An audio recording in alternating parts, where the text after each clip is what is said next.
Welcome to Practical Access. I'm Lisa Dieker. And I'm Rebecca Hines. And Lisa, what's on the agenda for this episode? Well, I think we'll title it Let's Fight. No, I'm sorry, let's not fight. Let's call it conflict resolution. So someone asked, how do we help kids who maybe don't have social cues, like we just talked about in our last episode, have some conflict and come out not swinging? So where will we start there, Becky? What do you think? Well, it is a great question, and I think it's one that bears thinking about whether you're a school-aged child or an adult, because certainly conflicts arise at every age and every developmental level. The key to remembering conflicts and how to resolve them is that it takes two people to have a conflict. So I think that's the first thing that I always try to teach kids is it takes two people to have a conflict.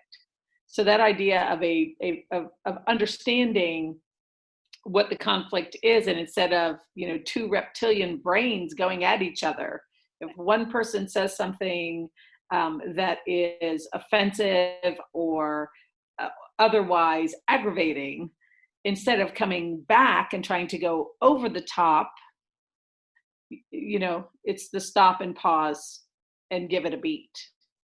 So it takes two people aggressing. So it is hard to teach that to kids, to stop, wait, pause. And a lot of times they'll say, stop. Somebody says something and you don't agree with it, or you don't like it, or something happens and you don't like it. Stop and count to 10. 10 is a long time. I would say 20. Okay. Yeah. But understanding what the conflict is in the first place is the key, and taking a beat, and instead of getting on that person's level, not mirroring that, but going the opposite direction. So if you yell at me, I'm getting softer. The other thing, and I know, Lisa, many of us, all of us in education, have learned about active listening and repeating questions, et cetera, et cetera. But if somebody comes at me and says, oh, you blah, blah, blah, you did this, then I'm likely to say, oh, I see that you're upset because you feel like I, offended you.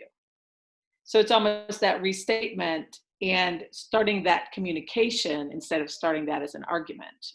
Hopefully that makes sense to you. What are your thoughts? Yeah, no, that does make sense to me. And I like your reptile brain thought, because I do think that sometimes, when we don't stop, breathe, and literally count to 20, or again, if you're going to count to 10, you got a referee count, which is completely different than 1, 2, 3, 4, 5, 6, 7, 8, 9, 10. Becky, I don't agree with you. Okay.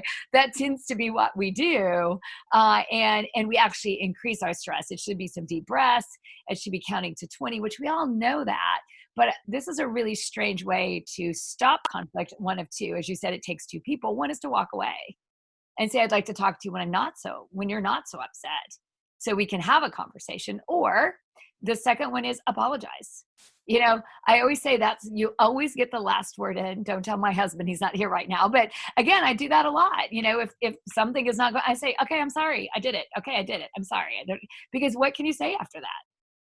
Well, right. You need to be sorrier, that's not okay with me. And so I think we often forget to tell kids, all kids, but especially kids with disabilities, we say, stand up for yourself, be a self-advocate, blah, blah, blah. But then there's also time to say, I was wrong and I'm sorry. And I think that conflict that we actually create in trying to give them a voice sometimes takes their voice away, because they end up being in a conflict situation. So I'm really big on, so Becky, if I apologize to you in the future, I'm trying to stop the conversation.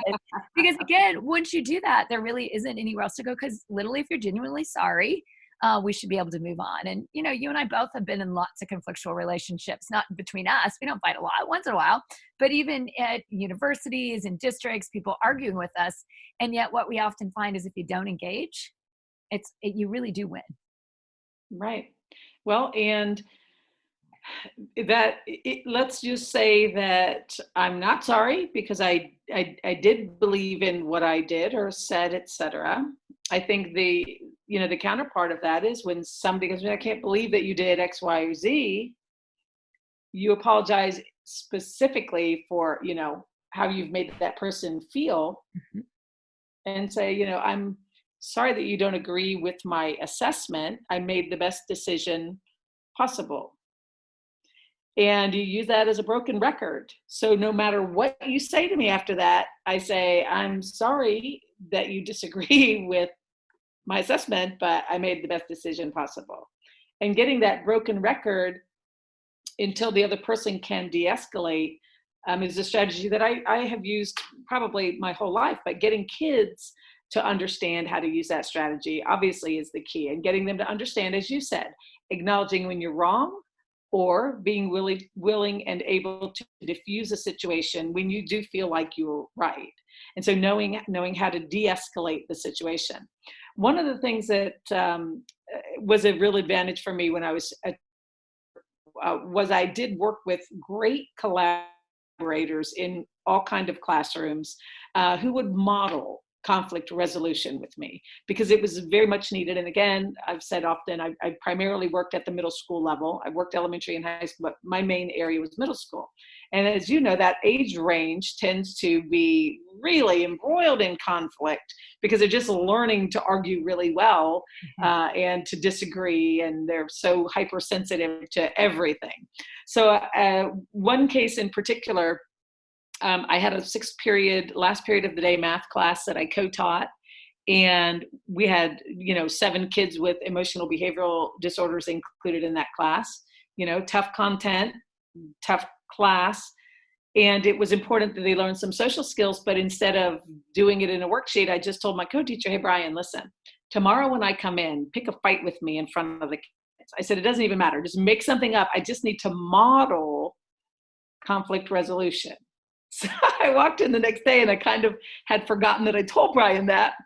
And I walked in the door and in front of all of the kids, Brian said, Miss Hines, I can't believe you parked in my parking space this morning. And I looked at him for a moment because of course we didn't have assigned parking spaces. And I realized what he was doing. And I said, wow, Mr. Makovic, I see you're really upset. And he said, of course I'm upset. That's my parking space. And I got here and I didn't have anywhere to park. And so then I'm like a stage actor. I'm looking at the kids as though Brian can't hear me, saying, wow, he's really mad right now. I got to give him a minute. Let me just keep him talking for a minute and see if I can get him to calm down. Mr. Makovic, I wasn't aware that was yours, And the more I could stay calm, then even though we hadn't practiced conflict resolution, by nature, if one person stays calm and talks through it, then the other person can usually de-escalate. And so by the end, it was me saying, Mr. Makovic, I'm very sorry that I parked in your spot. And now that I'm aware, I won't do that next time. And of course, by then he's like, okay, well, just don't do it next time.